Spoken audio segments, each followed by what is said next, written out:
Hello and welcome to my channel. Today's video is going to show you how to make one of these books. These are from Joni's Originals. They are, I think it's called the Magical Garden Secrets collection. So I have 4 of the books here. There's one I don't have.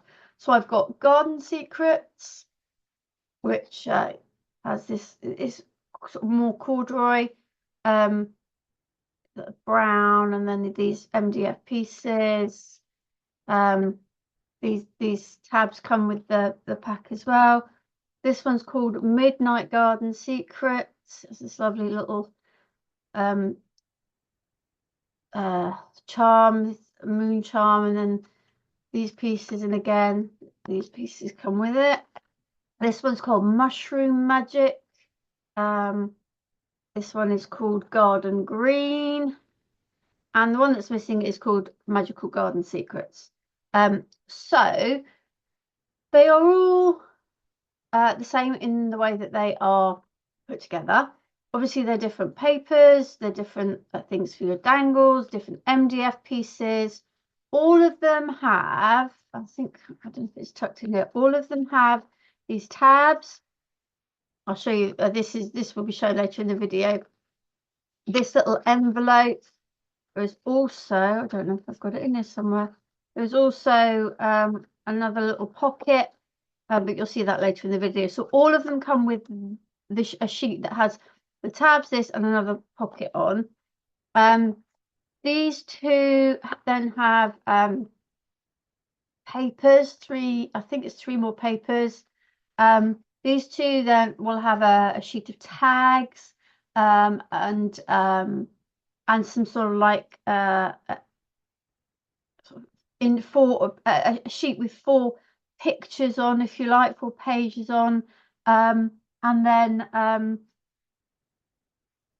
they also have one sheet of one A4 sheet of paper. So I think really the thing to go for is what colorway, maybe that one a little bit more appeals to you more. Okay, so there is an A4 paper pack that also contends with this, but I am going to focus in this video on the garden green. I'm going to go through how to assemble. Again, it's the same for each one.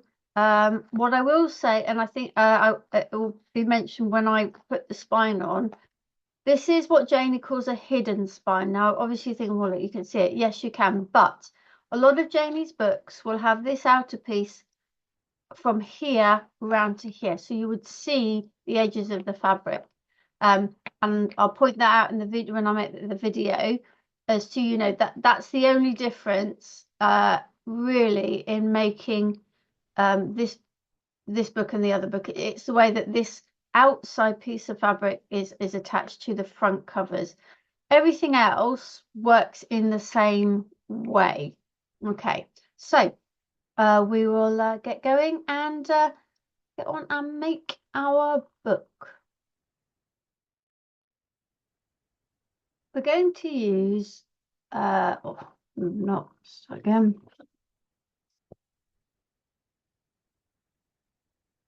So I'm going to make up the Garden Green A6 book kit. We'll just go through what you get in the kit. So you get your instructions, your step-by-step instructions. You get your 2 A6 boards. You get a piece of fabric for your spine. You get all your recycled cartridge paper to make your signatures. You get your cover papers. These are to cover your boards, your front and back cover. Then you get these to cover the insides of the covers, and this is to your spine template. And then in this particular one, you get an additional 3 full A4 sheets of paper, plus this this one here, you've got a little piece here. You cut these black bits, you cut out. So these make ephemera, these make like tabs. I will come to all of that a lot later. Okay, so in some of the other kits you might get I think in some of them you get one pull sheet, and then you might get some tags and some panels. So it does vary from kit to kit within this group of A6 books. Okay, you also get your some MDF pieces. Now again, they vary from kit to kit, as in, you know, in one of the other kits you might get something different, but you've got a book plate, a large key, and keyhole, and then you get pieces for your dangle, and you get your bulb pin for your dangle. Okay, but again, we'll come to all of those kind of things later on. We're going to look at making the when you get your thread for binding. You do need a needle. You do need something to cut the paper with. You will need an awl like this. You know, I will go through, as we go through, you'll see what we need. So what I'm going to start by doing is I'm going to cut out all the paper pieces, and I'm going to get everything ready so that I can go through everything step by step. So I've kind of gone ahead a little bit just so that everything's prepped, but I will go through it in the order that it comes in here. I'm not going to have these open on the table, but you will be able to see what I'm doing. So the first thing it tells you to do is to cut out your cover pages. So I've got those two here, and it says to stick them to your A6 board. So we've got our two A6 boards, so we're going to stick them onto here. Obviously not that way around, that way around. So that's the first thing I'm going to do. I'm using paper bindery glue. I put my collage over there, so it's the paper bindery glue that I'm using, and put the glue onto the board, not paper. If you do accidentally put it on the paper instead of the board, then you know it isn't the end of the world. But if you try to remember to put it onto the board, and then I'm just using my spatula to spread this out. You don't need a thick load of glue, but you do need enough glue. So we're going to stick this, and it says to do it centrally. So just, you know, as best you can, as long as you've got a reasonable border all the way around. And I would turn it over, and I've got like a scraper thing here. If you've got a bone folder, work from the middle, because what you're doing is getting rid of any air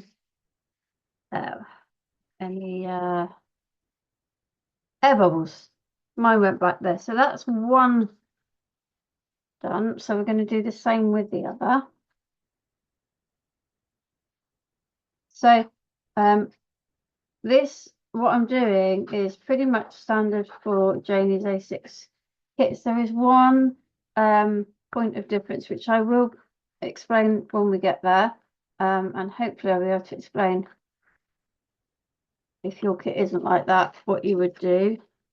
So put this board on to here. Okay, now for the next bit, there is a diagram in the book, in the instructions, there are, I'm going to show you a couple of ways to do this. Now, the first way is if you don't have any of the other, excuse me, I'm just looking, oh, I have got it. So I'm just going to take my ruler. Now, if you have I'm just going to move my glue slightly just so we can see these diagonal lines. What you need to do is to draw a diagonal line on each corner, because we're cutting the corners off. But what we really want, we don't want it right up to the corner. We need, it says approximately 2 mil, but it's not always easy. So what I would suggest, if you don't have Jamie's corner cutting guide, which I'll show you how to use in a moment, what I would do is I would use the squares on your board, so you can see. I'm doing it down here because of the angles. So what I'm doing is I'm putting this into a square, and then I'm putting this here, and I'm looking at that diagonal line on my board, and I can see that's not right. So I'm just trying to get it roughly parallel to that and keeping the ruler against the corner of the board, and then draw my line.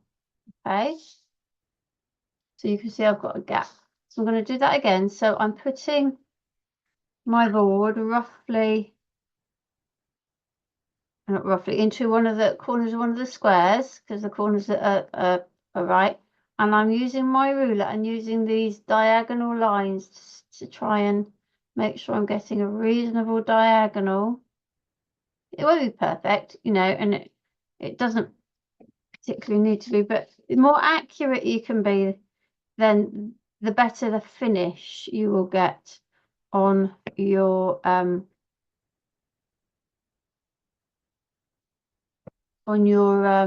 project.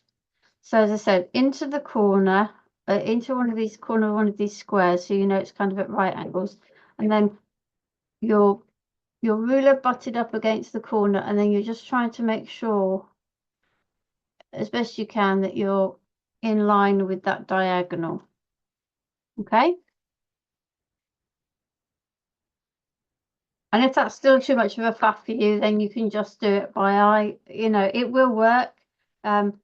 If you do have any of Janie's spaces and you have the corner guide, then you can use a knife with this. I'm not going to, because I'm did the other one like that. So if you have a knife, then you would just draw it down. There's a ridge here that protects your fingers if the blade did slip, but I'm just going to draw it with my pencil and then cut it with a pair of scissors. Okie dokie. We're just going to snip these off. If we cut it right up against the corner of the grey board, what you'd end up with is you'd end up with a gap on that corner that wouldn't be covered by paper. You'd see the grey board, so it wouldn't give it as good a finish. Let's put the lid back on my glue, would be a good idea. So that's why we do it this way.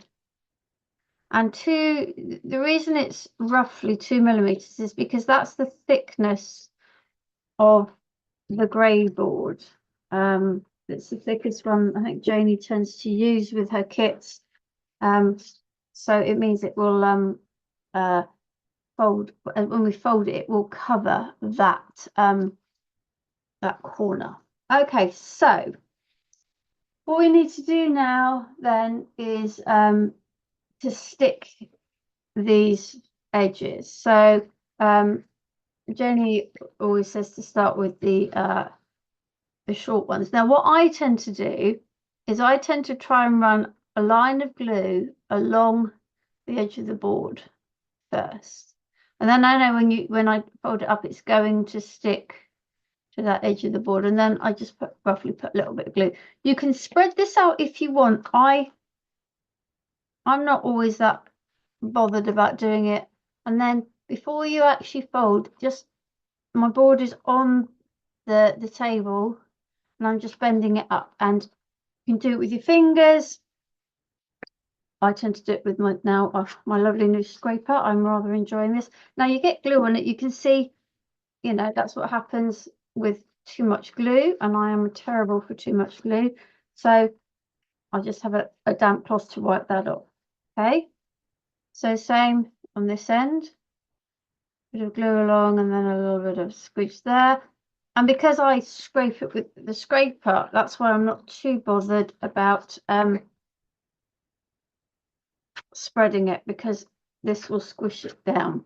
And as you can see, too much glue again, but that's okay. So let's do the same on this side. So we're keeping them all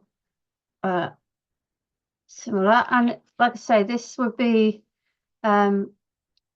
for whatever size board you're covering. This is always the same process. You make sure you've got enough around the edge of the board to fold over. You stick the board on, and then you cut the corners. So now what we need to do, I'm very sorry, my bone folder is a bit mucky, and it's not always the best one for this.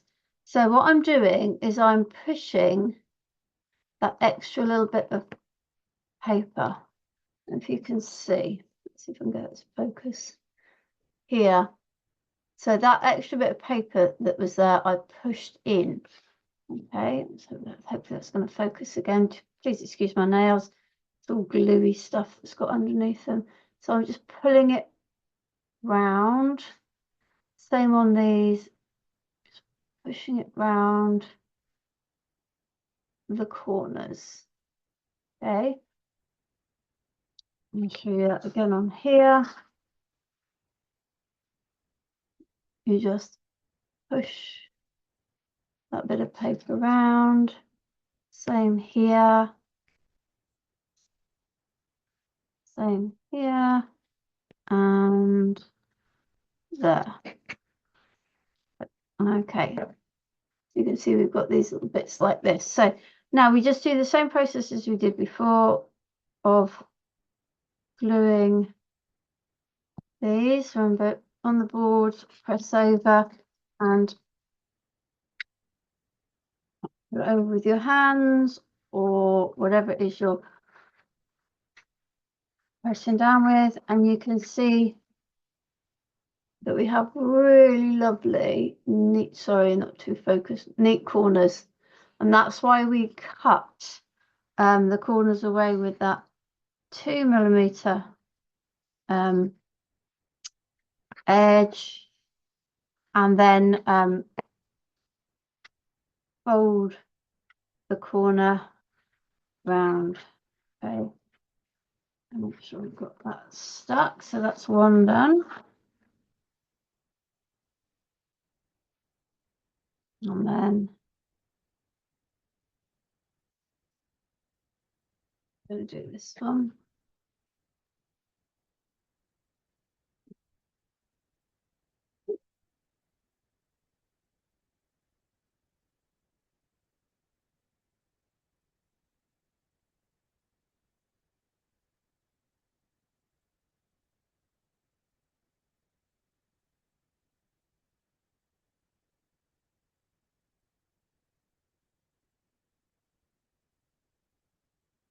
Okay.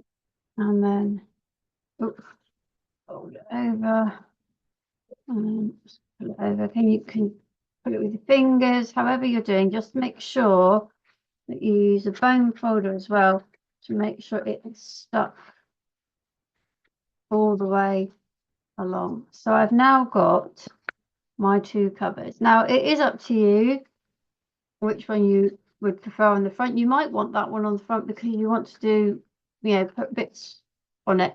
But I shall probably use this one as my front cover and this one as my back cover. Okay.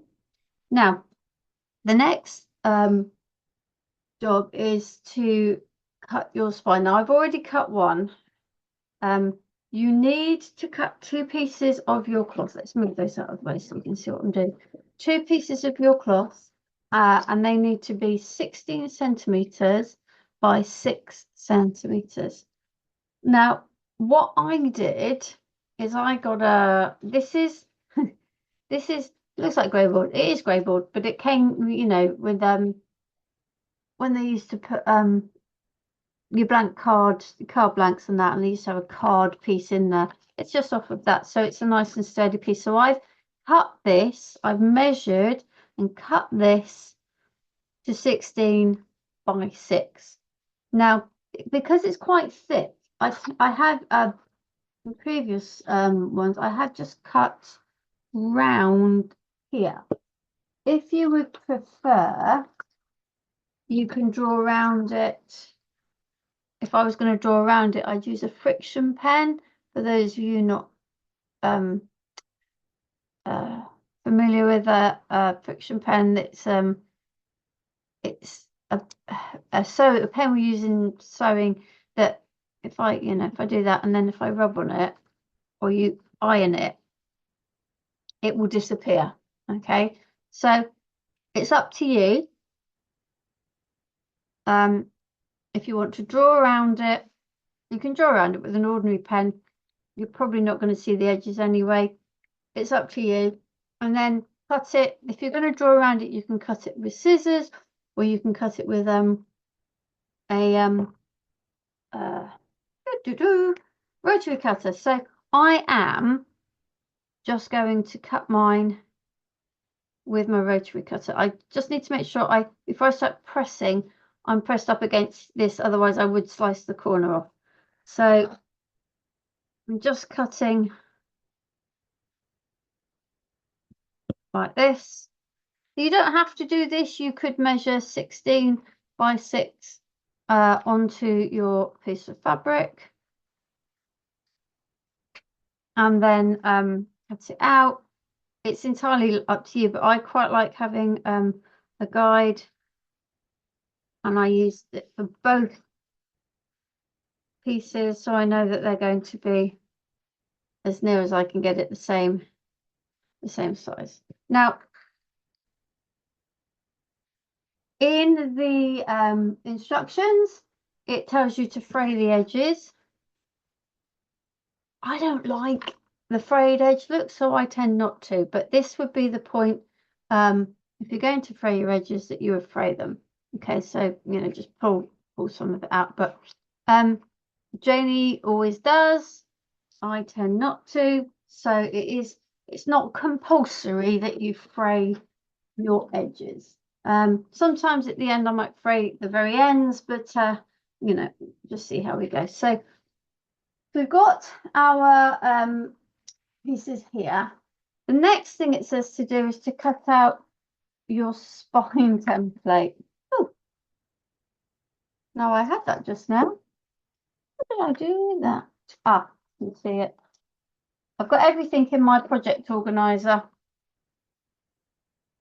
Have a look on my YouTube. I've already got this one up there for the project organizer. Put right in the middle. Okay, so I've cut out my spine template. Don't worry too much if you've gone a bit outside or a bit inside. It's not the end of the world. But it gives you the pretty much the right size, as long as you cut within, so obviously don't cut miles away from it. And it says to pierce the holes where the dots are. Now, I have this, which is 6 pieces of, it's like the flaps off of cardboard boxes. I just stuck them together. Where's that come from? And my awl, I'm just going to poke into the tools. Now, the reason I've got this is what you really want to be doing is going vertically down, which you can't see, which doesn't help, but you really need to be going down. So you're going straight through those holes. Okay. Janie uses packing foam for this, but you know, I don't have packing foam. I have access to these, and it's easy to replace when it gets a bit too manky. So that's what it's asked you to do next. So we've got that done. Now it says lay a piece of your fabric face down. Now this is where we have the point in difference to this set of A6 books as opposed to Janie's usual ones. Now Janie usually where's my we would put the spine in the middle and we would stick them like so, and then we would stick this one like so there. Okay. But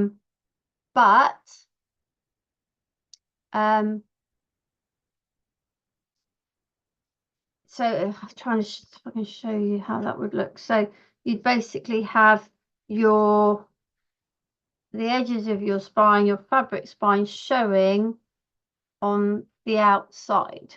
Okay, so that might be how your instructions work.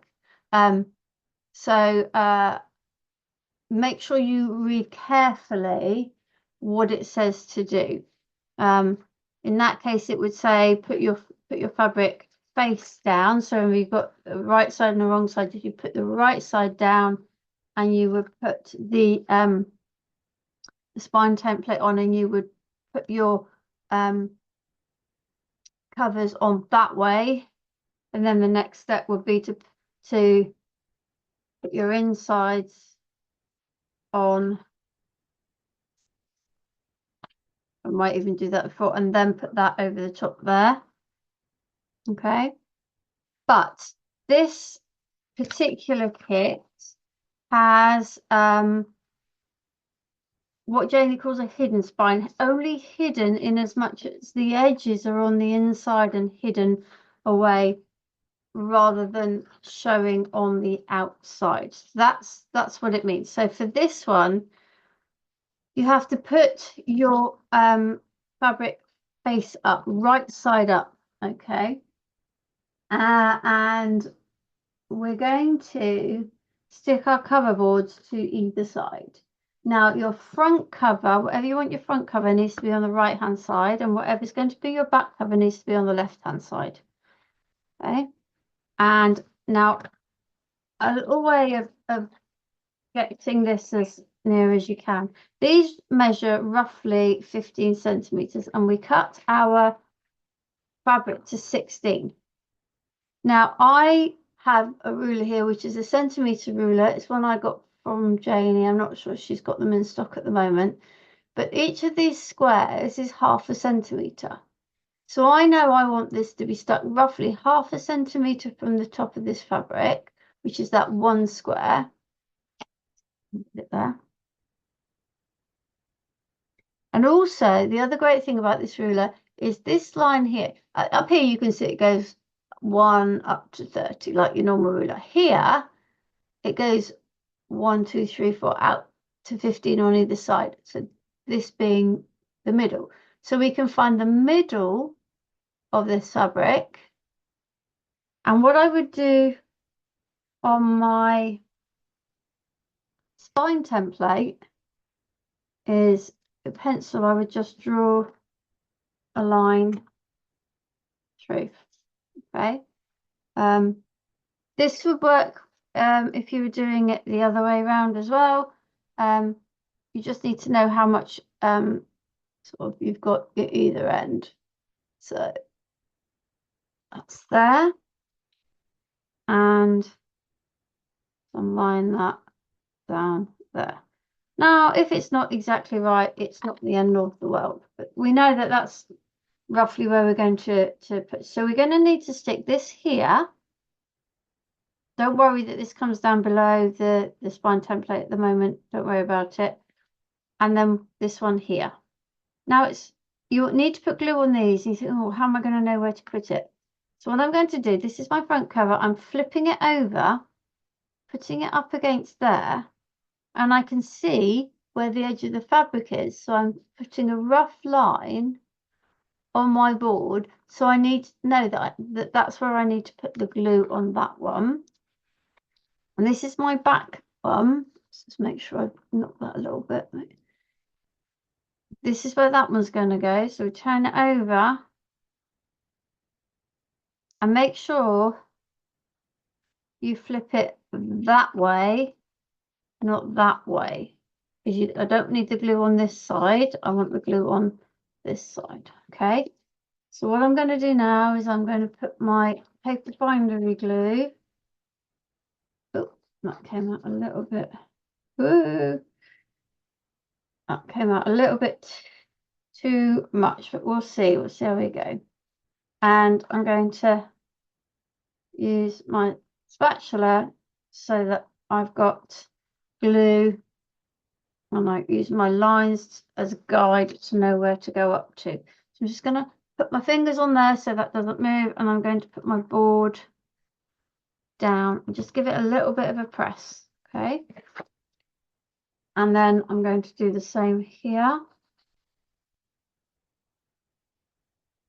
Now it takes a little longer for fabric to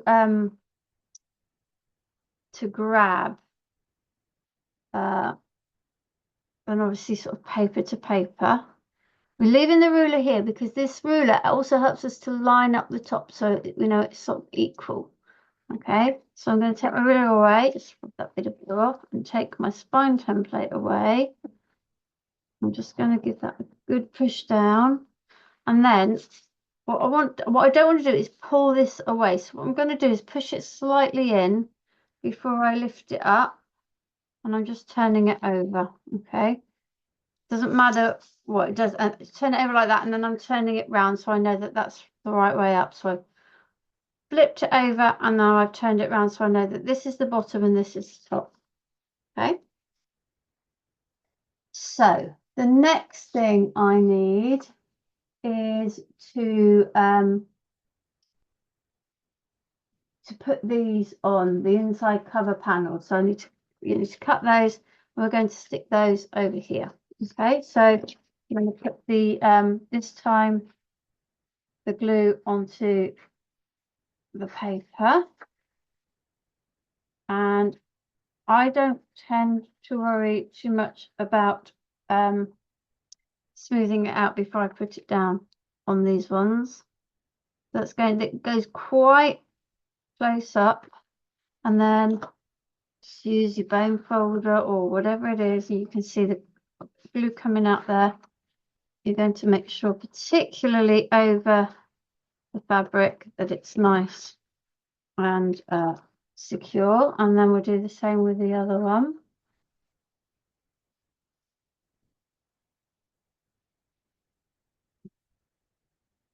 So this goes here. Okay, you can feel where the edge of the board is. You don't want that paper going over that way. So again, give it a smooth down, a good smooth down. Being careful not to pull the fabric that way. Okay. Right, so the next step then is, now this, you really do need to use as little glue as possible. It's very tempting, and I have done it, thinking, oh, it's not sticking. It will stick. It's about patience, but if you put too much glue on, you end up with a bit of a sticky mess, and it soaks through the fabric. All right. So all I'm going to do to make sure I don't over glue this, I'm not going to put it onto that. I'm putting the glue onto my spatula, but I only really want to put it in here, because if you put your fingers in there, you can feel where the edges of the board is, and that's really where you want to put your glue, and that's probably as absolutely much as you need. Okay, because I'm putting it on with the spatula, I'm automatically spreading it quite thinly. And we want to try and get it down to the bottom.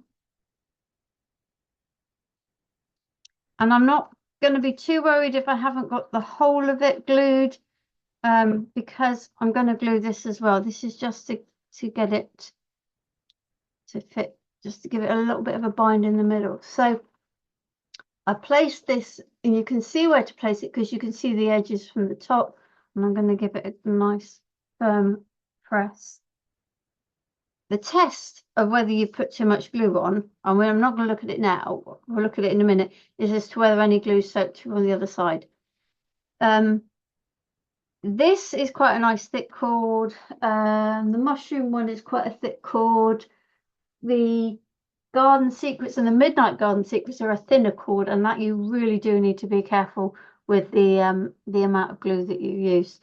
Okay, so the next job is to stick these flat bits. Now what we want is we want this piece of fabric pushed down into there. Okay, so I'm using my ruler. You can see that that's sort of kind of popped up. So I'm just popping that back, and I can see then where I need to put my glue. Okay, so it's in line with the edge of the piece of fabric, and just spreading that out. And then I'm going to bring that back upright. And if you've got a bone folder or whatever, then push it down, or with your fingers. I'm just finding this scraper thing works perfectly well because I'm keeping my hand on there, which is keeping it pressed into that groove here, but also that is then allowing me to pull it out. Now I'm going to turn it because I find it easier to do this on this side. So I'm going to push that in and then fold that over and hold on to it. Get my glue. And again, I'm trying to keep it in line with the edge of where I can see. Use my spatula just to spread that a little bit. And then we bring that back up. And if you're using your fingers, you can use your fingers or use foam folder, or like me, a scraper. Okay. And now you can see that it's stuck down in. Okay, and this now you need to be careful with this. This now needs to go to the side to dry. Okay.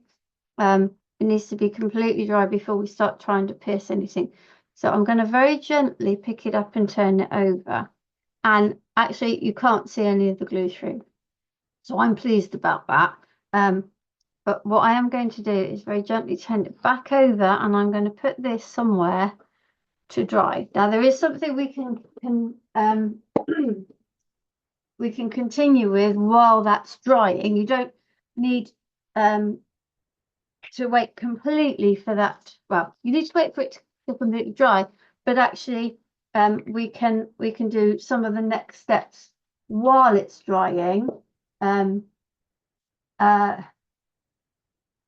that we're not sort of sitting around doing nothing. Okay, so what we need to do now is we need to prepare the signatures. Excuse me. Ooh. So I have well, in the pack you get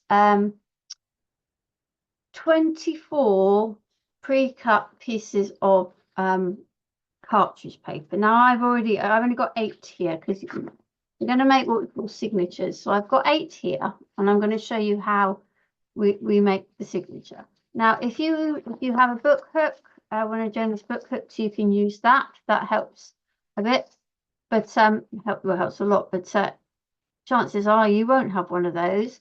So what I'm doing is I'm folding the piece of paper in half, like so, and I'm doing them individually because you get a better crease on your pages if you do it this way. Okay. And yeah, so you will have 8 pieces for each signature. It's each signature with 3 signatures, and a signature is just a group of papers like this. I think, but don't quote me on it. It has something to do with, you know, back in the day when, you know, books were sort of hand bound and all of that. And I think the bookbinder would sign each one, each piece, each section, if you like, to say that they've been checked, I think, and hence they've become known as signatures. But I think might not be exact, but I think that's roughly why they're called signatures. So I have my 2, 4, 6, 8 pieces, and always when I've done that, I do give them a bit of a extra press as a group. Okay, the next thing you're going to do is you're going to put them inside. So 1, 2, 3, 4, 5, 6, 7, 8. Okay. Now, what you'll notice, they may not all be quite exact, you know, only this is hand making. So sometimes you won't always get them exact, but it doesn't make any difference. But what all will always happen when you put your signature together is that you'll get this, where you get this is the top sheet, and then all the ones in the middle are further out. Now, when you get onto, you know, when you're making them not from kits maybe, and you're doing your own kind of thing, you can adjust your paper cutting size to the size of your board, so you don't need to do the next step. But this is how you would do it for good book binding. I tend to be a bit of a junk journaler kind of binding. Anyway, what we want to do is we want to get this edge as so that it's neat and the same. So what I do on my my board, I use the line. So what I'm doing is I've lined up the top of my signature on one of the horizontal lines, and I've lined up the edge of my top paper with one of the lines. And then I'm going to use, this is a metal edged ruler. So this is the same ruler I was using before for measuring. It also has a metal edge onto that line. Now all the pressure is on the ruler. Now you have to forgive me here because my chair is quite a way back from where the camera is. So I'm kind of leaning. I might even stand up a little bit. There we go, that'll help. So the pressure is on this hand, not on the knife. You're not pressing the knife. All you're doing with the knife is multiple times keeping the knife. I don't think my knife's particularly sharp here, but keeping your knife against the ruler, which is why you want to keep the pressure on the ruler so it doesn't move. You're going to keep going down, and slowly you'll see that you're starting to get rid of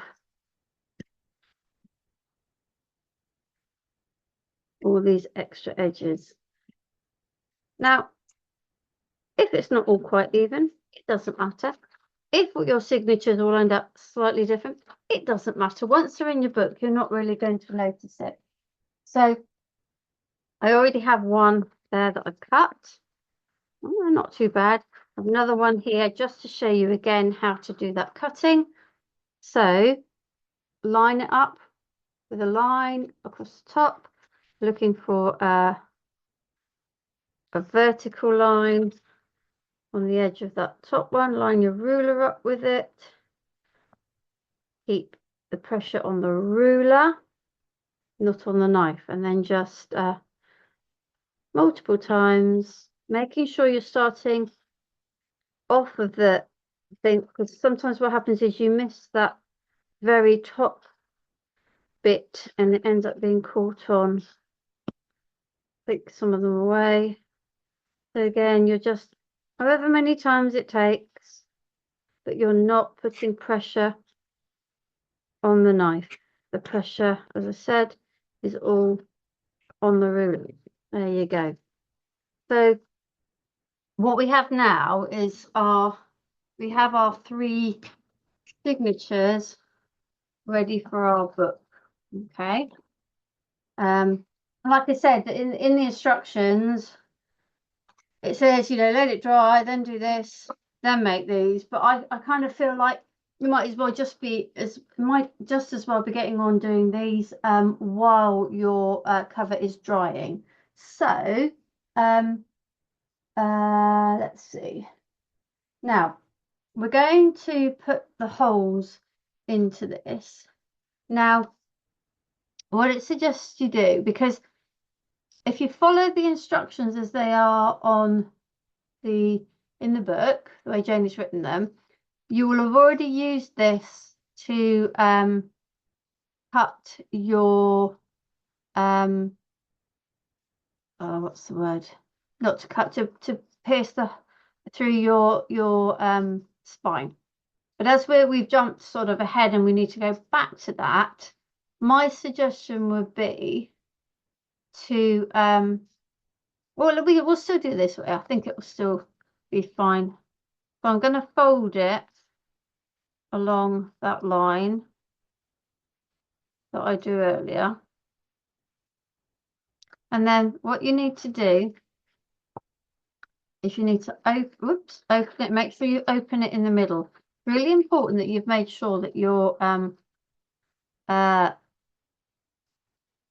how can I put it? Make sure that your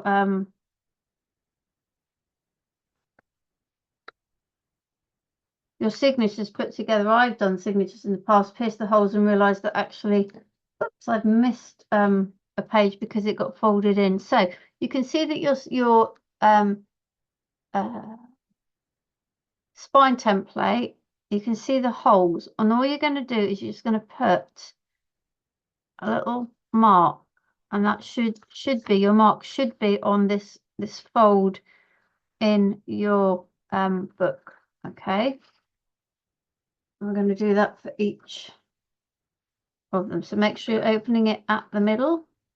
And look, I can see, look, this is what I was talking about. See this one here? It's not in. That's exactly what I was talking about there. And then that one wouldn't have been pierced. And then when I came to sew it together, it would have been all a bit. So what we're doing is we're putting this against the middle of your signature and just putting a little pencil mark for where we need to pierce our holes. The same here. Okay, now I'm going to show you 2 alternatives with piercing the holes. The first one is going back to, you know, this, if you don't have it, if you don't have a piercing cradle is what I'm trying to say. I'll show you the piercing cradle in a moment. But what you do need to try to remember to do is to hold the book like this. So you're holding it slightly folded, not flat out. And then you're going to get your awl, and again vertical, and you're going to push through. Now you don't need to go huge all the way through the bottom of the cardboard. You just need to make sure you've gone through, and that's the third one. Okay, now there is absolutely nothing wrong with doing it that way. Works just as well. Okay, but if you do have, oh, where is it? We do have a piercing cradle. This is Janie's. And it's not Janie's, it's mine, but it's from Janie. This helps because it automatically keeps your signature in that V shape.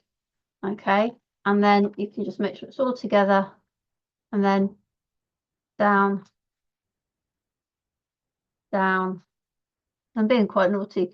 I'm actually looking on the camera at still what I'm doing rather than looking in real life. So it'll be interesting later, as long as I put it fairly accurate.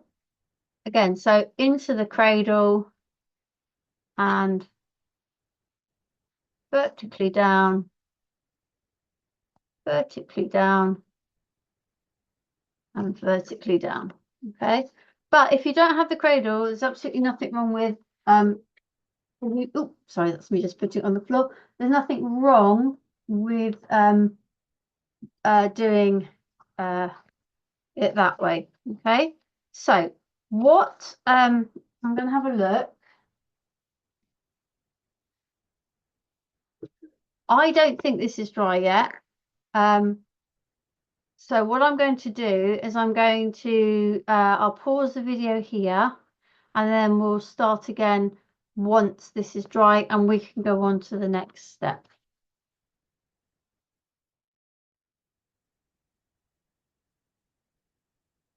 The cover is now dry, so we're going to sew the signatures in. You need a needle. I'm using one of Janie's. They come in a set like this. I'm using these two are the same size, so I'm just using one of those. And I need all of my punch thing. I need. Remember we did this, and I'm going to need this.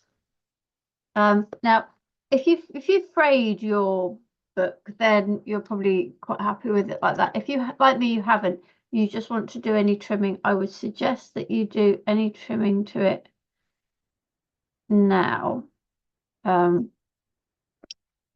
If you think maybe one end's a bit longer than the other, you know, that's entirely up to you. So that's now done. So what we need to do is we need to put the holes into our spine here. Now, this will sit in. You need to make sure it's in.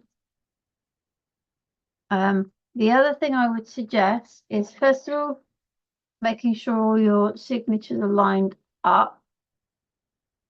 And then use one and lie it so that you can feel it sort of either at the top and the bottom of your thing, or your cover. And then you can make sure that this way. I can see that my holes are here, here, and here. And I can make sure that I've got this in the right spot so that those holes will, so that the signature will sit right. What you don't want to do is be putting it right down to this end, because this hole would bring your signature out and over. So make sure your signature's sat like so, and then make sure, first of all, that your thing is in this stitch as best you can, and then that you've lined these up as best you can. And I would, once you're happy, put a little bit of low tack tape, but it does need to be low tack because you don't want to be taking off any of the paper surface. So what I'm going to do now is I'm going to use my awl. Now, putting holes into fabric can be a bit tricky. So I am just giving it a little bit of a wiggle just to make sure I've opened up a hole, because obviously the fibres in fabric are different to the fibres in your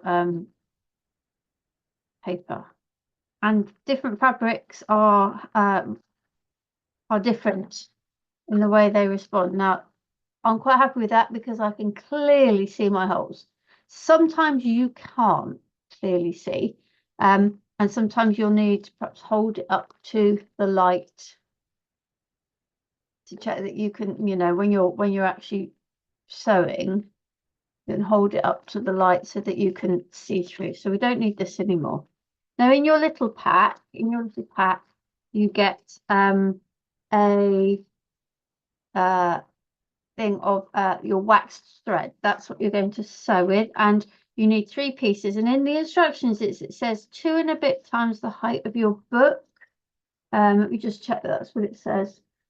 Just over twice the height of your book. Now, I mean, the way I've done it is still left me with loads on here, and what I've gone for is 45 centimeters because I know that gives me enough to tie off in the middle, and you know, and that for me is plenty left for doing the oofa doofers. Right, so I just want to check if I've got all my signatures back in line. This one looks like it's up the wrong way. You can see when you look at them if they're in line. There we go. And I just want to check they're in line. So I'm going to put the pile there, and I'm going to take this one and flip it, and we're going to work, I think that's the back of it. We're going to work from the back forward. Just going to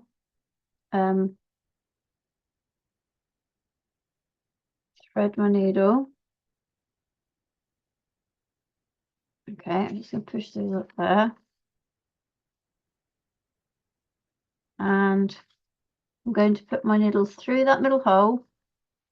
And you see I've got 1, 2, and I'm going through this end series of holes. Now,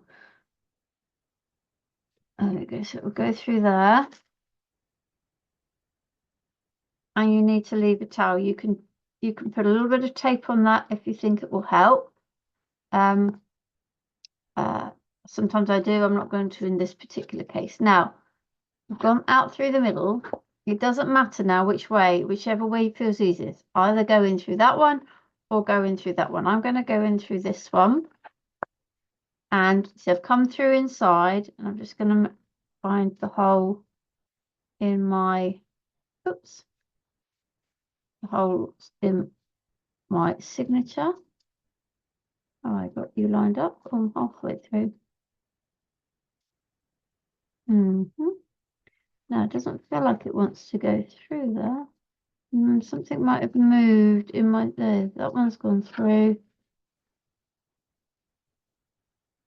It does feel like I've missed a little bit. So what I'm going to do is I'm going to take it out. I'm going to get my awl, and I'm just going to go back through. Make sure. There we go. There's my hole. I made it quite big. I don't really want to make it that big, but I just want to make sure that I can get all the way through now. So we're coming through there. There we go. That's better. I still missed the top one. I'm making this look far harder than it needs to be. Okay, so hold on to this one. You need to leave a bit of a tail, and then give this a pull this way. Always pull it in line with the stitching. Right, we're then going to go all the way over to this hole. Through there. And out through the corresponding hole on the spine. Okay, so it looks like that's in the middle. Now, what we need to do, oh, here we go. That's why things seem to be going wrong. Now look at that. Hopefully you can see what I've done wrong there. I have gone out through all sorts of different places. Let's take this off and start again.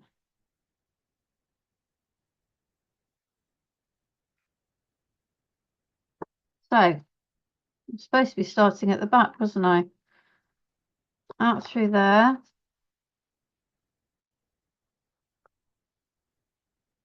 Out through the middle. Let's see if we can get this. I'm at the front of my book now, aren't I? Yeah. I'm going to stop because I really would prefer to start at the back of my book because that's the way we sorted it earlier. Right, so through the middle. Right, third time lucky. Through the middle. Out through the hole in your spine. Leave a tail. Okay, now this is the one I want to go in. You know what it was? It was because I did that whole faffing around with making the hole bigger, didn't I? In my signature. And then obviously lost track of which line I was on. It's easy to do. So there we go. Got a nice stitch there. We've come back through here. We're going all the way across, out through, and out through there. There we go. That's looking better. Now, we need to come back in through this one. Now, you see I've got a little bit of a kink in there, and what I'm going to do is pull that through. What we want to try to avoid is splitting the thread that is already there. Sometimes it works absolutely like a dream and there's no issue. Sometimes, like this one, it's not wanting to play ball for me. There we go. Right, now I can see, I don't know if you can, I've come through and I split this long thread here. So what I'm going to do is I'm going to very gently pull. Can you see it's got caught on there? Pull that off. It's okay, we can tighten this. We can tighten it all up in a minute. All right. So I'm going to pull that through. Okay, it looks like, there we go. That's what we want. So we're going to check that it's all looking nice and taut on the outside. Give that a bit more of a pull.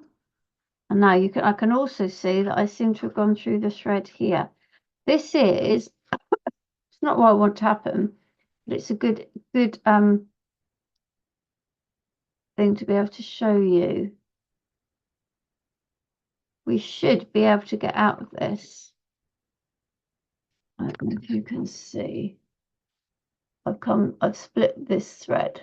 So what I want to do is, there we go. I'm gonna take that off of there. And I'm going to pull that out. So we're no longer splitting the threads. The problem with splitting the threads, any of them, is you then don't get the right pull. Now I put one tail on one side and the other tail on the other side of this long stitch, and I'm going to pull. I am going to check it's looking nice on the outside. I'm going to just check I've not got any little loops there, and then we pull, and then tie a knot. Now it's up to you how you finish off. I always cut them the same length as that and leave them. But if you want to tuck them under, you could. It's kind of up to you. Right, so turn that back this way because that's the back. And this signature is now going to come and flip over to go into here.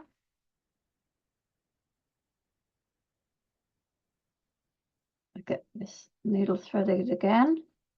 And let's see if we can do this a little bit more successfully this time.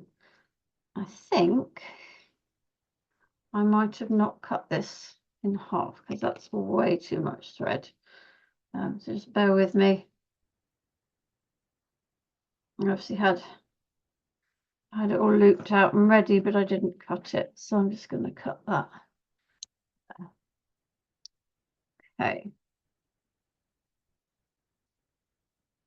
So that's going through that. Right. So we're going through the middle. Then we're looking at the middle line this time, out through the middle there, leaving a tail on the inside. If it helps and you've got a big clip, you can clip this one out of the way so that you're not getting yourself in a tangle. So we're going to go, I think we'll go up this way. There's the hole, and we're going to go out through here basically. We just pull that one back through, go in through here. Totally missing my hole in my signature there. This is another one that doesn't seem to want to let me through. There we go. There we go. I'm through now. Okay. All the way out to the other end. And we're on the middle row. Be careful not to go across rows like I did at the beginning. Okay, so there we go. I'm just going to pull that one, tighten that up. And again, our aim is to, sorry if that came off the camera, is to go back in through this middle one here.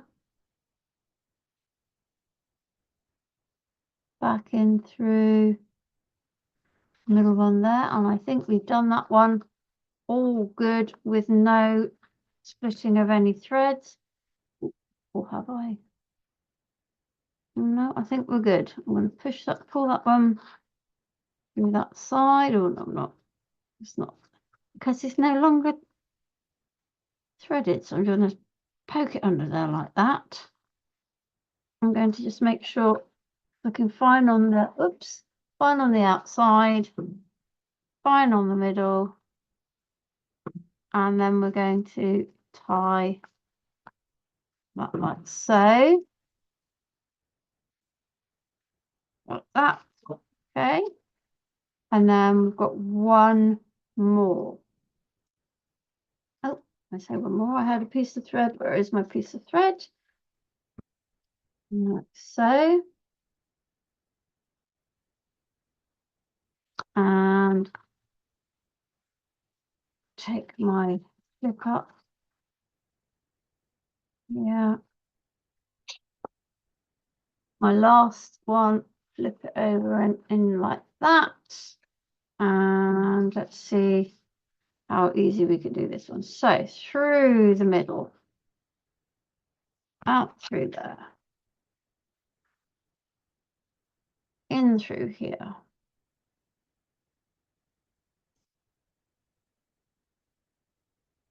This is definitely the best stitch to start with because it's very forgiving. Like you can see what I'm doing here. It's all over the place and it's okay.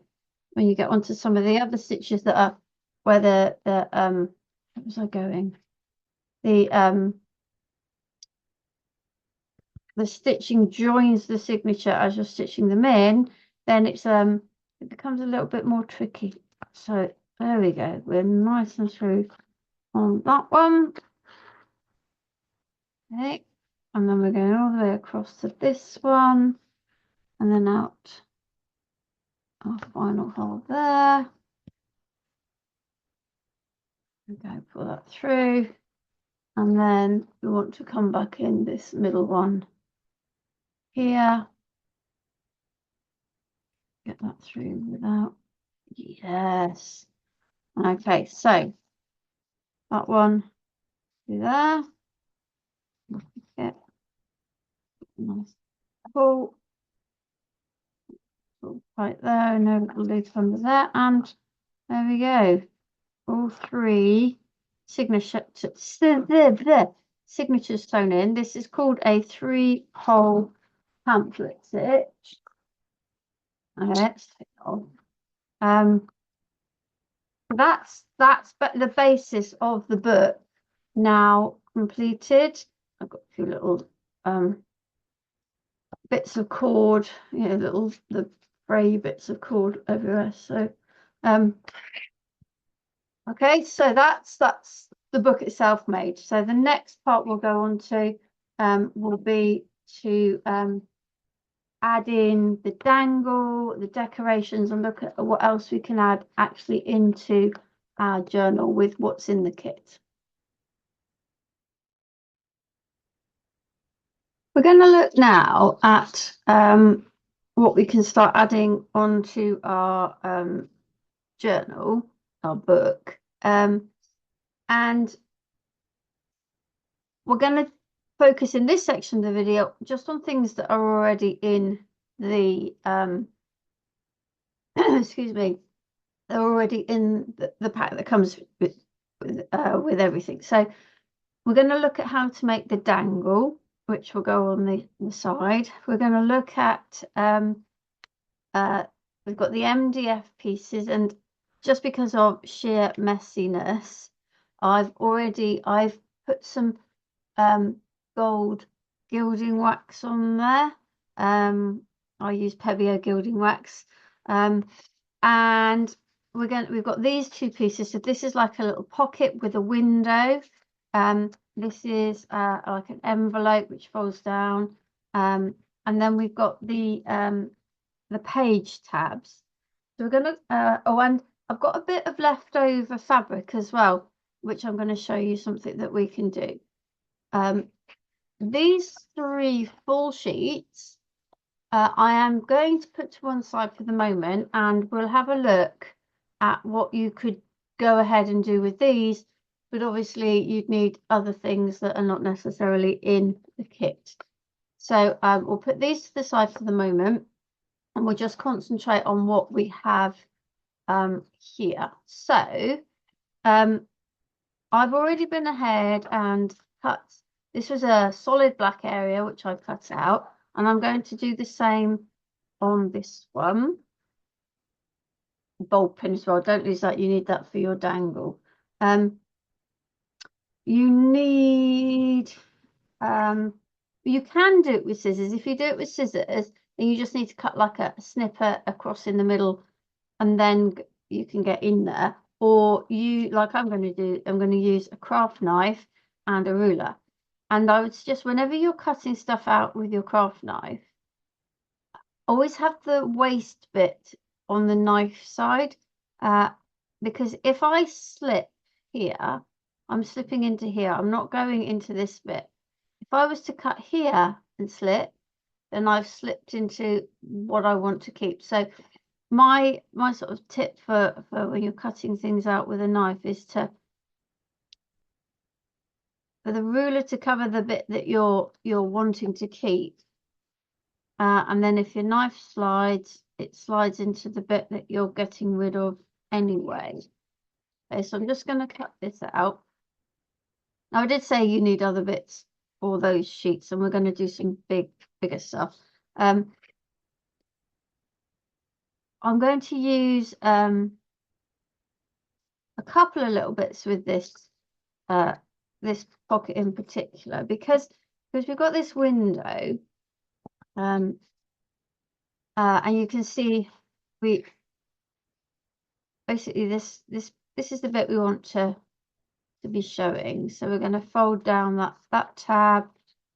Well, that's the back, sorry, not a tab. Fold down this tab and fold down this one. Now feel free to, if you want to be a bit more accurate, to score that before you fold it. Basically this will become this little pocket, if you like, but it has a window on it. Now what I would suggest is that you cover that window with something. Now this is kind of like better, but to be quite honest with you, this is just old tracing paper, and I'm going to put it behind the window. In some of the other books when I've made them, I've reinforced this with a bit of card. I'm not really sure it's needed, but I decided at the time it would be a good idea. So just going to cut this piece of well, I say it literally is an old piece of tracing paper, but it's got you could put acetate in there if you want a totally clear pocket, or clear window, sorry. I prefer a little bit of more of a also a translucent kind of effect. So You can glue this. I'm going to use some red liner tape, but there is no reason not to use glue. It's my preference on something like this. So I'm just putting it around the edge. To make sure you leave it, and I'm hoping I have enough sort of around the edge for it to clear the opening, because what you don't want is to glue the gluey bit of the tape to be poking through. So okay, and one really lovely old pokey tool. I have a few. This one is my oldest one, and it's relegated now to dealing with gluey stuff. My other one, I keep the non-gluey stuff. You can see it's old. You see all the, sorry, I'm doing this off camera there. You can see it's all the bits have come off and it's pretty grubby, so I do apologise for that. But sometimes your favourite tools, they get like that. You know, they work, they do what you want, so you use them a lot. And they do end up a little bit mucky. Okay, so this is just going to now, remember to put it on the inside, not the outside. Oh, red liners over there. And I'm just going to try and make sure everything, there we go. So now we have our little window there. And so I'm going to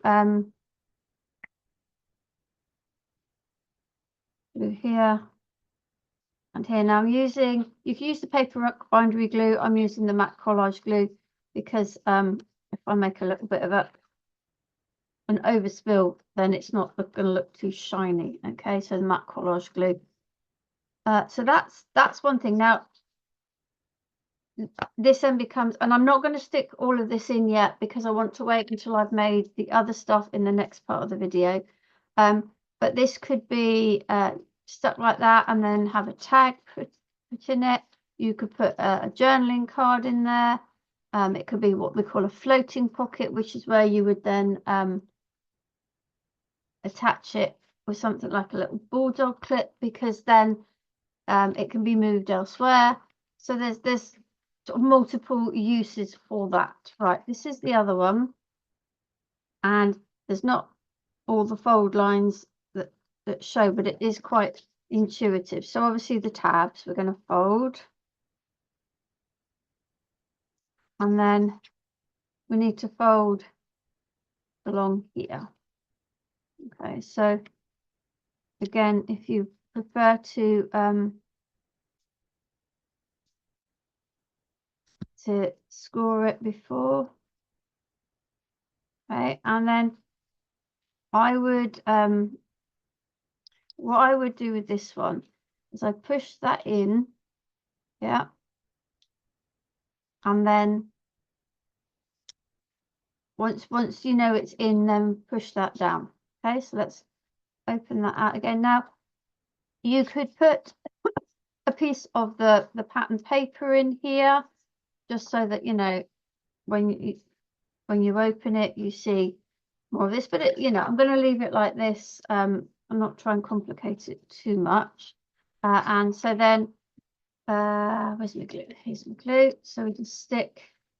Now, one thing I have noticed with these ones is this tab, when you fold it over, can you see it? It just appears there. So what I would suggest before you glue it is to just trim that tab down a little, and then you can't see it. That's it's no biggie, but just for sake of a nice appearance. Okay, so the glue on there. I'll fold this over.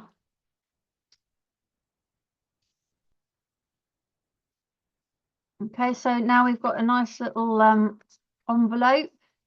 And this again, I mean, this one more so, this one, because it's not decorated on the back, would would be good for sticking. This one, because it's all patterned, would be good as a floating pocket, floating envelope. And then again, yeah, you can tuck a tag in there or a journal card or a bit of ephemera, whatever it is. So those you get with all of these kits. Some of the other kits you get a whole load of tags with. I chose to show this one on camera because we've got the 3 extra sheets. Yes, we can make some tags out of this, but it also allows us to make a lot more, and that's what I want to show you. The other ones, I think, the Mushroom Magic one is like this. The Garden Secrets and the Midnight Garden Secrets both have tags, so they don't have as much tags, and they have like panels, like picture panels. But I'm not sure about the other one. But yeah, so the kits themselves are made up the same, just what you have inside is slightly different. So those 2 are done. Now there should be, I've not lost them, 1, 2, 3, 4, 5. Please don't have lost one of those, because it does make a difference. 1, 2, 3, 4, 5. Bear with me a moment while I search out the other. That's there. So I've cut these out from the sheet. They come on the same sheet as these. I haven't done these butts because I wanted to show you. If you get to that stage, so you've cut these outsides and you've cut along here, if you fold them in half, like if I can do it, fingers at the minute, and then cut them, you haven't got it, you're going to get it even on both sides. Do you know what I mean? It will be and if it's not like that, you just snip off a bit, but it means that you're more likely to have it symmetrical, which does help. So these are page tabs, and in the course of making a few of these up, I have realized a few things. Now, do you remember we trimmed our pages, didn't we? To, when we did our signatures, we trimmed the edges. And what that does is it makes these, as you can see when I've opened it, these are shorter. So if I was to put, and I have done on a book, if I was to put one on the front half there and one on here, this one would be further in than that one.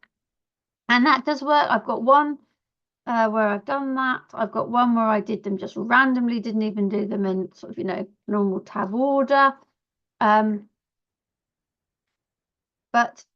what I find most pleasing on the eye, what I found was to do it this way. So I have gone 1, 2, 3. I think we'll go 4. I did 5 on the last one, but I think we'll go 4. So I've gone 4 pages in. So this is the front of my book. I've gone 4 pages in, and I just put a marker there to remind me where it was. Okay.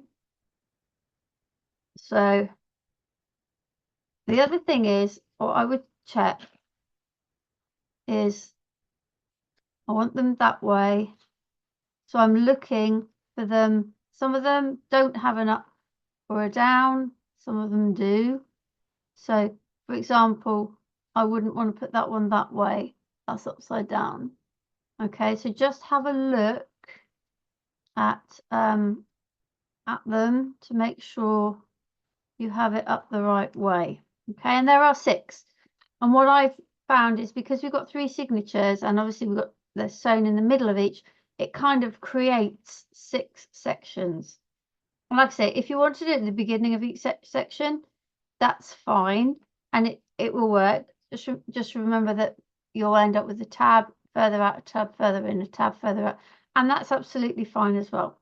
So I mark my page with my tweezers. So what I'm doing now, the idea is they sit on the edge like that. You can push them a bit further in if you prefer. Once you've done it, then you can just fold it together. And that's where, having cut them like we did just now, you don't get so much white. So that's my first one. So I'm going to find the next section, and I'm going to go 4 in from the back. 1, 2, 3, 4. So it means it's on the same level. Where's me? On the same level. And I've just put my tweezers there, and I'm just going to pick another one up, put glue all over like so. Now, you need a bit of an overlap, but not too much. And you know what? If it's not exact, it's not the end of the world. So I'm kind of doing it by eye here. Like so. So I've done, and as I said, I'm doing this by eye. So in order to make this as equal looking as possible, I then went to the back and did the back two. So same, counting 4, 1, 2, 3, 4. So this is my piece.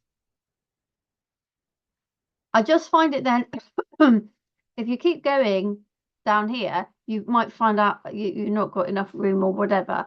I just thought, you know, if you do the front two and then the back two, and then you can kind of fiddle the 2 middle ones as to how you prefer it to look. So this one is going here. Move that down to the bottom there, then fold it over like so. And then the next one gonna come in 1, 2, 3, and we're going on that one.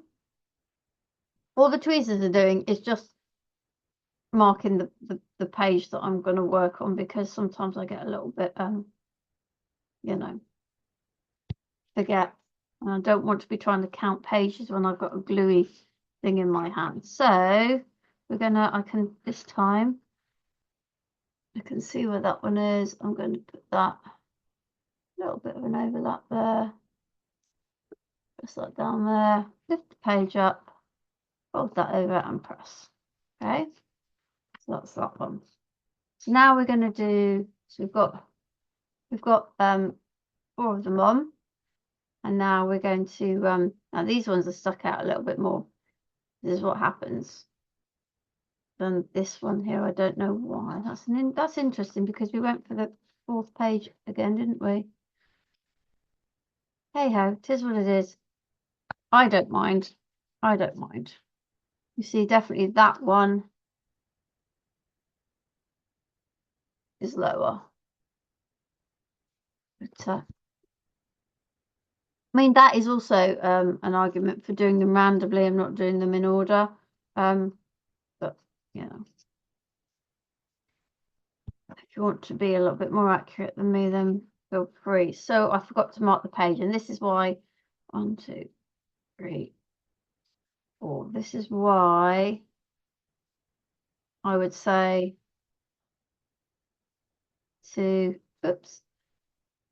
mark the page. Oh, right, yeah, almost did that. Yeah, tried to glue that over several pages there, which is no good. And then 4 in from the back, 1, 2, 3, 4. So this will be that one there. Get my tab. Now, you know, you don't need to use these. You don't have to use these. But I'm just showing you all the things that come with the kit that you can use. Because some people say, oh, well, I've made my book. Now what am I going to do with it? So, and that is what I think that's one of the things people ask the most. Well, you make all these journals, these books, what do you do with them? Well, I think that's a totally personal thing as to, there you go, put all my tabs in now. There you go, they're sitting quite nicely. So that's one thing. And like I said, these two will pop in a bit later. What was I going to say? Yeah, so for me, I do, and if you have a look on my channel, you see I get involved in things like Care December, which is an art journal. It's a free art journal thing, and I have specific journals that I do that in. I did Junk Journal January, Junk Journal July, Get Messy May. There's loads. I mean, there's one on at the moment, No Sew November, which is doing it in a journal that's with no sewing. At the moment, I've not had time to get involved in that, but I think, I'd like to. So that's the sort of thing I do in mine. So sometimes, you want a nice blank journal like this. Other times, if you have a look on my channel, I make these signatures from old book pages, vintage pages. So yeah, you don't necessarily, once you've got the skills, have to use, excuse me, plain paper. So I'm going to put those on last. I'm going to look at doing the making the dangle. And again, there's nothing to say you have to put this on. But for me, it does add a little something. So what I'm doing is I'm roughly getting all the pieces at one end. Because I always find with the kits, Joni's very generous, and I prefer my dangle not to come down too much below there. Now, if you prefer it to be nice and long, that's fine. That's absolutely fine. But I prefer to do mine a bit more like this. So I just sort of do it by eye, roughly, because I know I'm going to pin my dangle in up here. And so, yeah, so it would be about there. So what I then do is I put that over my finger. Now, this is just the way I do it. Okay. In fact, tell you what, I'm going to keep that on my finger like that. It's no harm. Now, I'm taking off, this is the rest of the wax thread that you had for sewing the signatures in. If you want to add beads, if you've got some beads in your stash and you want to add beads, this is what I would suggest you add them onto. If you were going to add beads, I personally would do it after I've tied these things together. Okay, and what I do, I take a piece of I'm not cutting it yet. I'm taking a piece that is longer, and I'm sort of, again, roughly putting it at that level that I wanted, and I put it up and over my finger. Okay, that's how I start. Now, there are lots of ways I've seen different people tying these off. So what I then do is I then put I've got a very wide bit of lace there. I put the end through and I pull it round, so making sure that bit's still over your finger. Okay, so it's just gathering it together there. And again, put it round. Ooh. Now this, I'm not saying this is the right way to do it. This is the way I do it. Okay. Right, so before I pull that too tight, in fact, I'm going to pull that a bit tighter because I want to make sure that's all gathered. And then I'm going to go around once more and I'm going to tie it off at this point. So I'm going to go through, and this time I'm going to go through the loop. Okay, get through the loop and pull it. So I've now got a knot there. Okay, now if you wanted to add multiple strands of beads, then I would add in a length of this before I then did this whole tying round. Okay, but that's how I prefer to do it. And while I've still got my finger in there, I get my bulb pin and then try and keep that all together, because sometimes, well, not sometimes, you end up with a lot of fibers to get into your bulb pin. So kind of push it through and then just maneuver it so all of the fibers are in my bulb pin. Okay, now I'd say the next bit is one of the bits that I find tricky, particularly when you've perhaps got a bit of glue in between here. I could just hook it through an end. Sometimes when we do a stitch called long stitch, you get the a nice sort of link stitch at the end that you can hook it into. But what I'm trying to do is getting roughly in line with this middle. And I'm afraid this is not going to make for good filming. Okay. And I'm going to, you need to do it where you can get your finger under, so not right up there, but a bit further up, and push your pin through. Okay, and then the hardest bit I find is to then get that pin to come back out. So if you bear with me a moment, I'm just going to put it nearer to me so that I can get, oh, no, so that I can get it to come back up. And I have done this, if you find your bulb pin, all right, I've got it through. If you find you've had to really work it, your bulb pin has gone out of shape, it's fine. You can squish it back into shape so that this end will hook in. Okay, and then I'm just going to pull it down there. Okay, so I've now got my dangle on here, and yes, I'm going to keep this. Before I cut any, I'm going to add my key on, and this I've not missed doing it. This is the point at which I'm doing it, when I've got this nice long bit. So again, I would attach it onto the the wax thread. You can do it if you want to. You could add it onto or tie it on with one of the fibers or lace. So I've gone round. I'm going to go round a couple of times, just like I did on the loop. Make sure it's on there and it's in the right position. Yeah, where I want it. And then this last one, I'll go through and then I will put it through this loop. Oh, did I get it through the loop? I think I did, yes. So I've got it through the loop, and that's now secured onto my dangle. But like I said, you could add multiple pieces of thread or other things. Thread your beads on and then tie a knot at the bottom to keep your beads on. Now, so you can see what I've done. I've got this side. Well, I've got a few that are a bit longer than I perhaps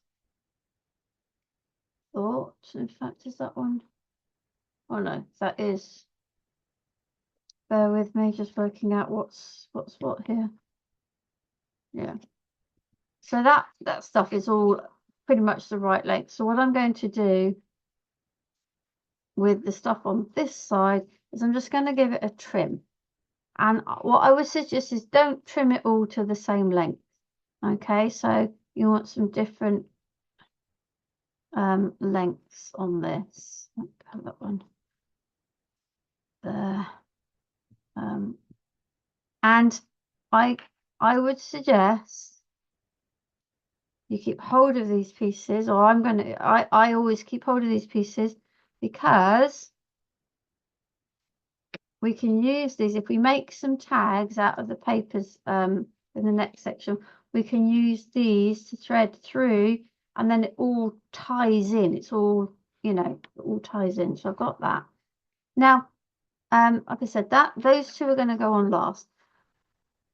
You will have some fabric left over. So what I like to do, again, because it makes your makes your journal kind of themed, is you can make these into pockets for the inside, and I'm using pinking shears because for me, you know, I feel like it helps it not to fray. This edge is a non-fray edge anyway, so I'm going to this. I can probably get 2 pockets out of this. Just gonna, and if you're worried about it being dead straight, then by all means, you know, draw a line. Am I going to bother with it? No, see, that looks like it's a sewn edge too. So I'm going to just go with that. And all I'm going to do is I'm going to put, just remember when we did the thing, we don't put loads of glue on. You don't need loads of glue. And I'm going to put that on here. I am going to sort of hold it and give it a good press to make sure that it adheres. But I reckon I could get a second pocket somewhere else in my journal. So you can already see these things that are going in, it all tones in it all. And that's personally, this kind of journal, I like things to, you know, my pockets and that I like to tone in. I like making journals out of a, let's just do one. A random place, it doesn't really matter where. I like to do yeah, I like to make books out of a whole, you know, when Janie does a paper collection, you know, you use it for the entire, you know, journal, which makes it become a nice sort of themed journal then. That's okay with that. I quite like that edge at the bottom, so I'm not going to so these pockets, again, you can put journal cards in, you can put little bits of ephemera in, you know, little cards, old postcards, journaling cards. Let's get that one on and give it a nice push down. Okay. Right. So there's the slide. So the last thing I'm going to do in this section is to add these on. So I want that there. But I must admit, when I was fiddling around, I was thinking, where do I want this? I think maybe it will need to go up there. I think a nice book plate. Okay. I mean, you can always, if you could add lettering in there, you can add whatever in there when you've decided what this particular journal is going to be. So I'm just going to glue this on, and we'll look sort of, I think about there. And then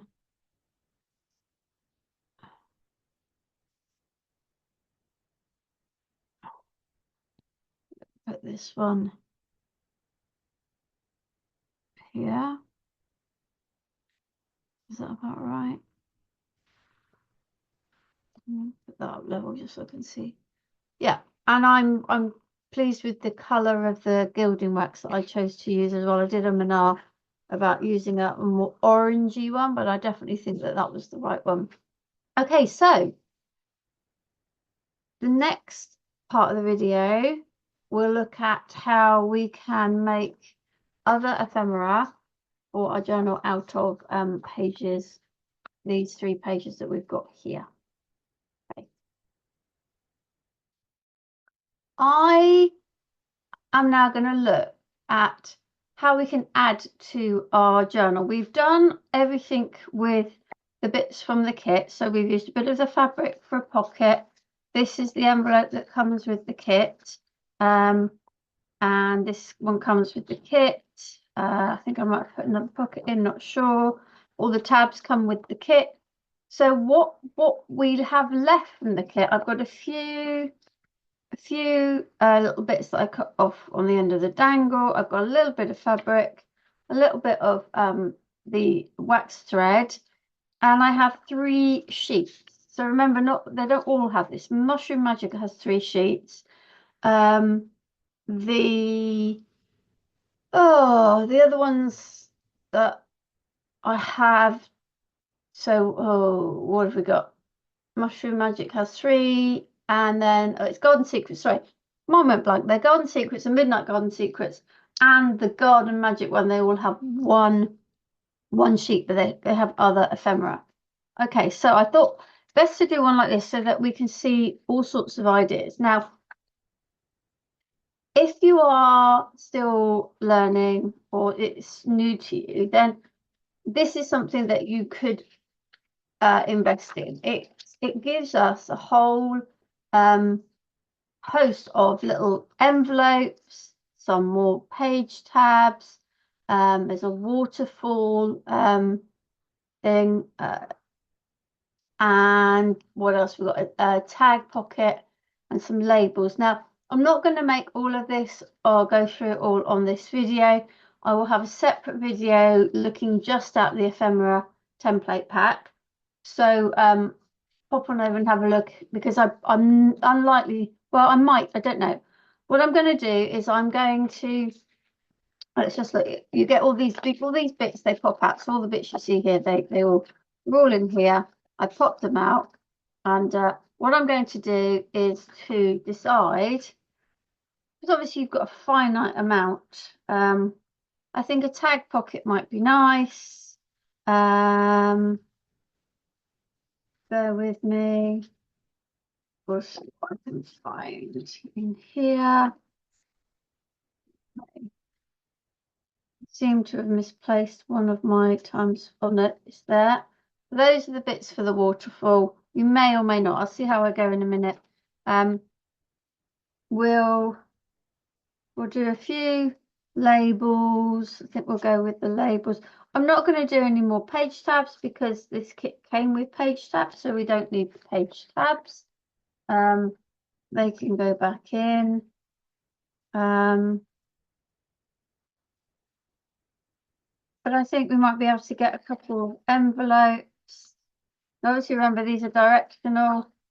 So this one maybe here. See, that one really needs to be that way.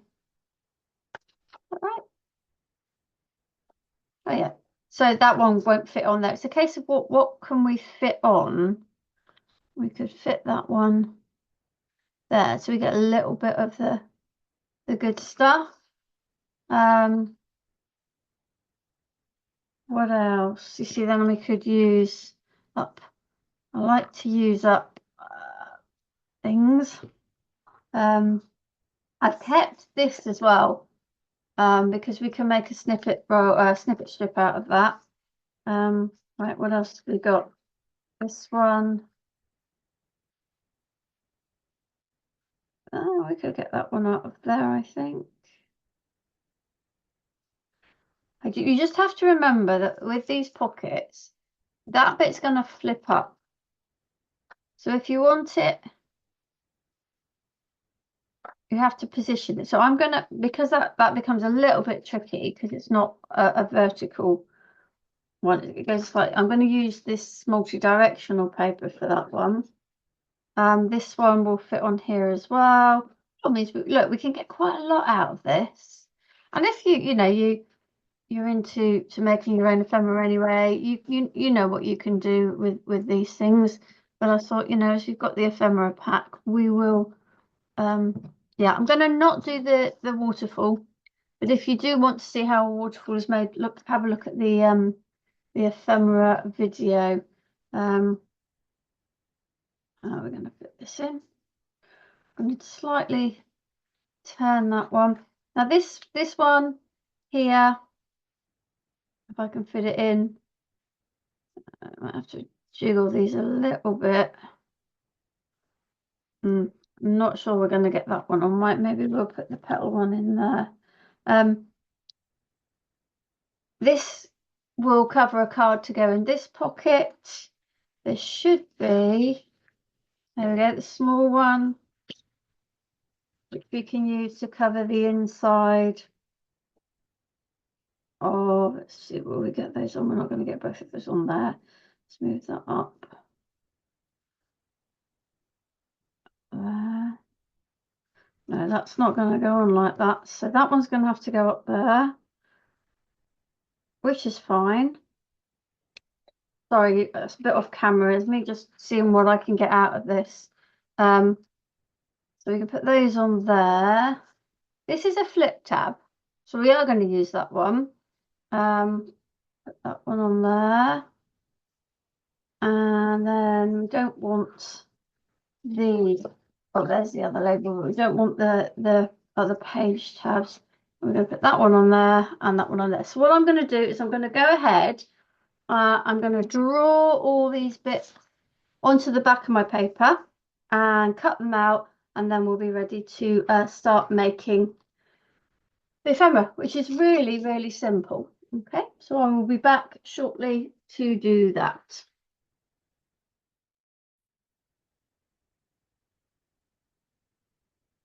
So I've cut pieces. These are some of the scrappy bits which I'll show you what you can do with later. So the labels are quite straightforward. You've got one, two, three, four different labels. Now I've done them in the paper because obviously they're going to go in my journal, but I could do in card or out book pages. Now all of them show you where to score or fold. I don't tend to score when it's paper because you run the risk of it ripping, but also I find if you fold it, you can see, you know, if your cutting isn't, you know, quite right, you can fold it so that it works. Okay, so this is the tag pocket. And what I am going to do, what I would suggest you do is fold it the other way.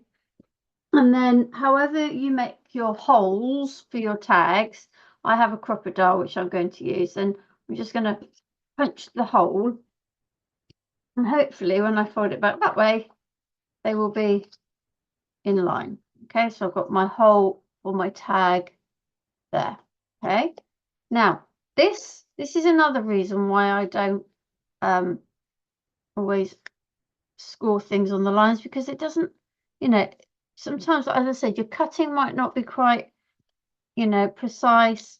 It just is easier. Look, I'm going to fold that one, but then what I'm going to do is I'm going to fold this one over. Okay, you see that? So I'm folding that. I folded this one up, so I've got the bottom. And then what I can do is I can see where I want to fold this. Now, if I fold it on the line, it might be too far across. So what I'm going to do is I'm going to, on the back, I'm just going to draw myself a line there. So you see that's a little bit out. It might work differently for you, but this is how I make the tag pocket. Okay, now what I am going to do is I am going to use the paper bindery glue, and whoops, lid's rolling away, and I'm going to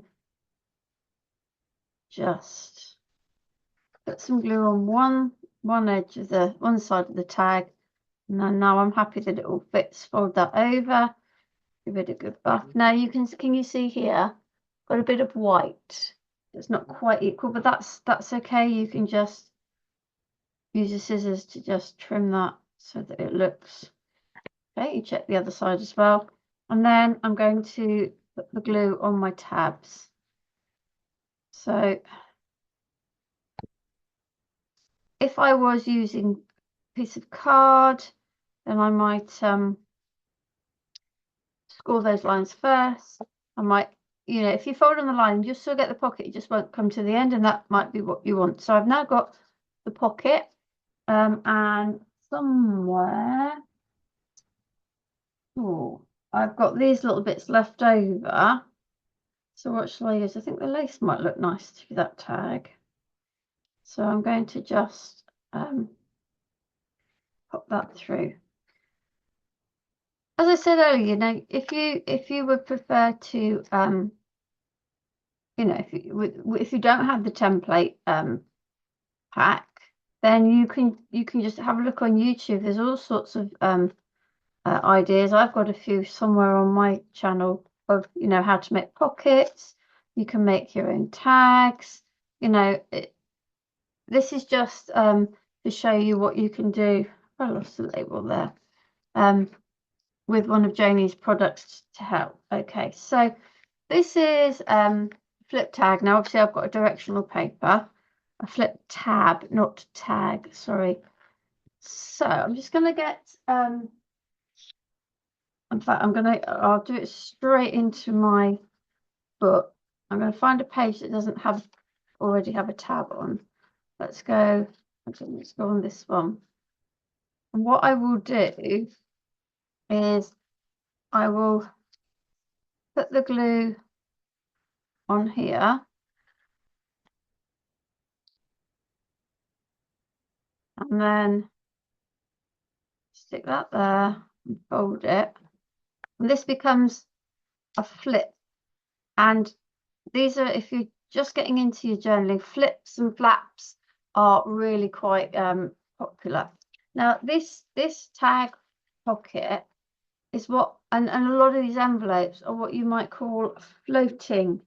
You can stick them down if you prefer, but I use clips, or I might have, in fact, I might find, I'll show you with this clip, but I might find some green paper clips before I do a flip through at the end.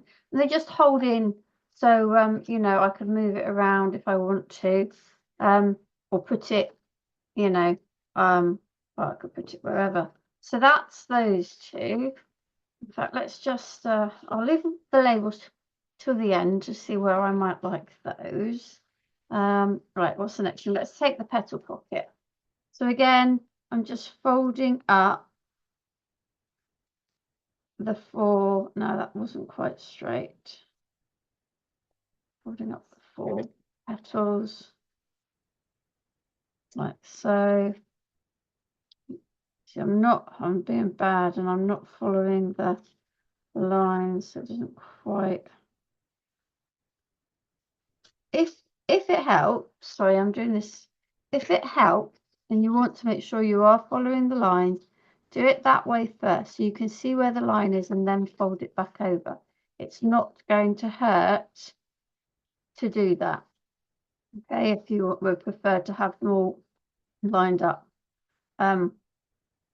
So I've got the four, and then I have my little square. That was the little square, and I'm just going to use a bit of glue. I could use a little bit of card if I wanted to as well. Excuse me. That's going to go in there. And what I do prefer to do is to rub the lines out.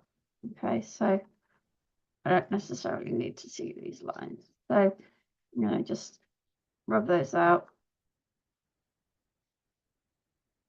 Right, so, okay, and then how a petal pocket works. Fold 1, 2, 3, and then this one, it needs to go over that one, whoops, over that one, but under that one. That kind of, am I going to get this all? No, I've gone flipped it around the wrong way. So let's try that again. Fold it down, fold it down, fold it down. That side needs to go over, but this side needs to go under, like so. And you can see you've got your little petal pocket there. Okay, so we'll put that one to one side for the moment. This beautiful little envelope here. again, if it helps, turn it over to see where the lines are to fold. And to fold, turn this way so I can see what I'm doing. So, and then fold this one, that, and then this one, like that. And then put those two there, and we're going to stick this one down. So I'm going to use glue along the edge here, and then if I need to, I'll look at if I need to add a bit more glue somewhere else, but I think that will be fine. Okay, and then again I would rub out pencil line, and then this you can tuck in or not. I tend to not tuck envelopes in when I'm doing them in a journal a lot of the times, because I'll stick them down like that, so you need that bit up. So what else have we got? That's that one. Got this long one here. Again, let's go hold on the pencil lines. Oh, move a few things out of the way. I'm getting a little bit congested on my table here, looking at this. And then let's do this one. And oh, I don't think I didn't draw the line on that one, but that's okay. You get the idea of where that's going to fold up. So fold that back over. Okay, so I'm going to fold this one up at the bottom. Okay, and then I'll give a little bit of glue at the bottom of that one to hold that there. And then a bit of glue here and up here to hold that there. Okay, and again, I'm going to rub out my line. Then we have a pocket here, and this will sit in there. But again, I quite like that. But I get that to sit right, sorry. There we go, it fits in. Right, so if you use a slightly heavyweight paper or card, I can't get this one to do what it's supposed to do now. This is supposed to go in like that, and those bits sit like that. Okay, so that goes in there, like so. Okay, so you've got that envelope. So that's 1, 2, 3 envelopes. There's the bits. Oh, here's another one. Trying not to get everything sorted. Oh, here we go. The other two are here. So this one is easy enough to do this way because you want to get that point nice and even. I'm going to do it this way because I can see what I'm doing a little bit easier. So there's there, and then just fold that. Oh, fold that one down. There we go. And then this one's going to fold up here.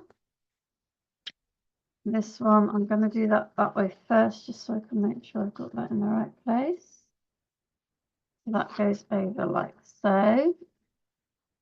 And again, you can, if you can see it's not quite lined up, you can always wiggle it around so you get it to where you want it to be. Then I'm going to fold this back, and then I'm going to